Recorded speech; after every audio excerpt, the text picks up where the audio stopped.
चार सरल सरल समीकरण।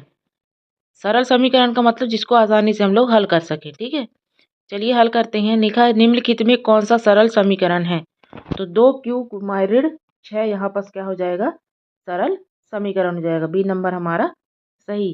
कथन x का 7 गुना, तो x का 7 गुना मतलब 7 गुणे x और बराबर 35। तो यहाँ जाएगा 7x बराबर 35। आंसर नंबर डी यहाँ से सही हो जाएगा।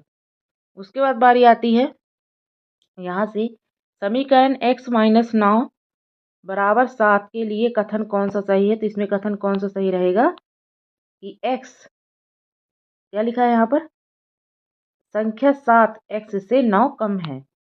ठीक है, तो यहाँ पर तीसरा नंबर हमारा ये भी सही हो जाएगा। ठीक है, आप यहाँ पर डॉट के द्वारा भर भी सकते हैं।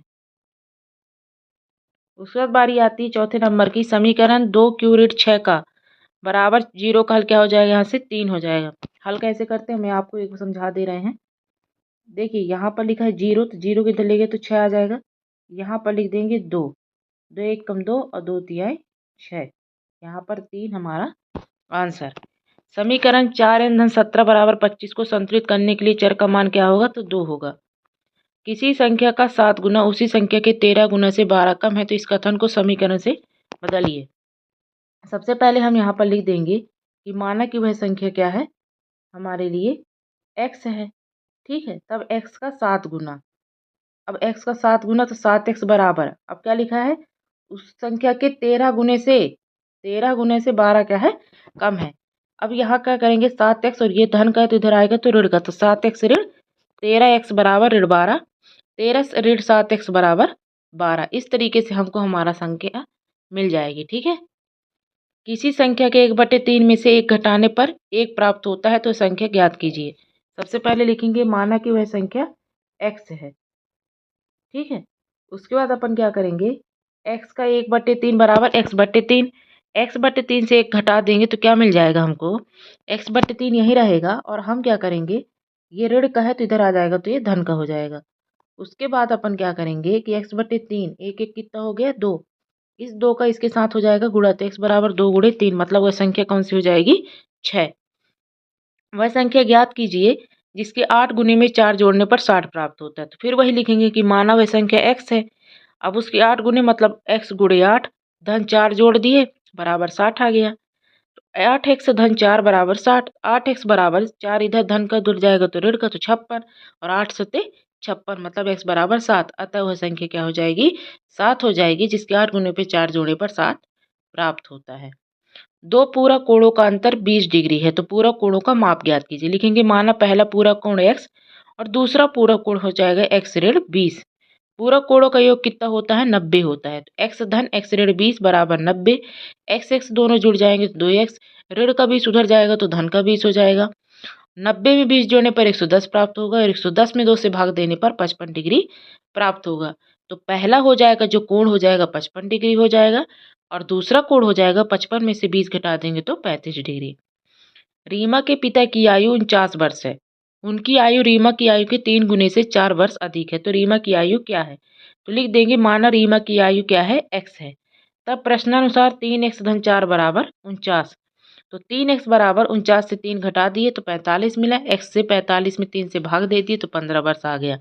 अतः रीमा की आयु कितनी हो गई, 15 वर्ष। 60 बच्चों की कक्षा में लड़कों की संख्या लड़कियों की संख्या की 1/3 है। लड़कियों की और लड़कों की संख्या ज्ञात करनी, तो लिख देंगे माना कि लड़कियों की संख्या x है, तब लड़कों की संख्या कितनी हो जाएगी, x/3।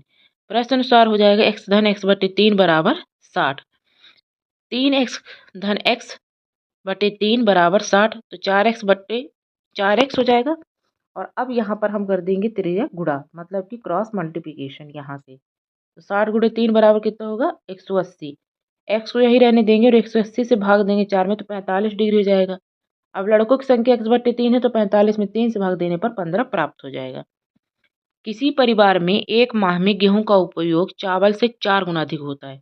यदि दोनों अनाजों का कुल उपयोग 80 किलोग्राम है, तो दोनों अनाज का अलग अलग भार ज्ञात कीजिए। लिखेंगे माना कि चावल का उपयोग x किलोग्राम होता है, तब गेहूं का उपयोग क्या हो जाएगा, 4 गुना लिखा है ना, तो x गुणे 4 बराबर 4x हो गया। तब प्रश्नानुसार कर देंगे x धन 4x बराबर 80, तो 5x बराबर 80, x बटे बराबर 80 बटे 5 पता बराबर क्या हो जाएगा 16। मतलब कि चावल का जो माना एक मन में गेहूं का कितना है x बराबर कितना हो जाएगा 16। मतलब चावल का कितना उपयोग होता है 16 किलोग्राम, तो गेहूं का उपयोग कितना हो जाएगा 16 गुणे 4 मतलब 64 किलोग्राम। एक आयत का परिमाप 40 मीटर और उसकी लंबाई चौड़ाई के 5 गुने से 4 कम है, तो आयत की लंबाई और चौड़ाई ज्ञात कीजिए। सबसे पहले हम यहाँ पर लिखेंगे कि माना कि आयत की चौड़ाई कितनी हो जाएगी। आयत की चौड़ाई यहाँ पर दी हुई है, तो हम लिख देंगे कि माना कि आयत की चौड़ाई कितनी दी हुई है x मीटर मान लिए, अभी नहीं पता। तब लंबाई क्या हो जाएगी, लिखा है लंबाई 5 गुने से 4 कम है, तो 5x ऋण 4 मीटर।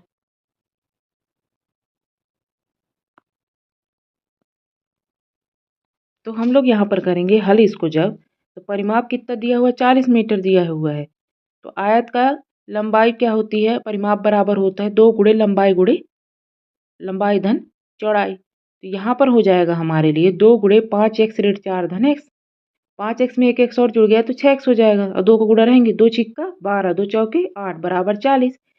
12x हो जाएगा, 40 उधर चला, 40 में 8 जुड़ जाएगा तो 48 हो जाएगा, 12 चौक 48 मतलब x बराबर 4। लंबाई क्या है उसके चौड़ाई के 5 गुने से 4 कम है, तो यहाँ पर हमको चौड़ाई तो मिल गई 4 है, लंबाई कितनी है 5x ऋण 4, तो 5 गुणे 4 x की वैल्यू कितनी आई है 4 आई है, और ऋण 4 तो 16 मीटर हमको मिल जाएगी इसकी लंबाई।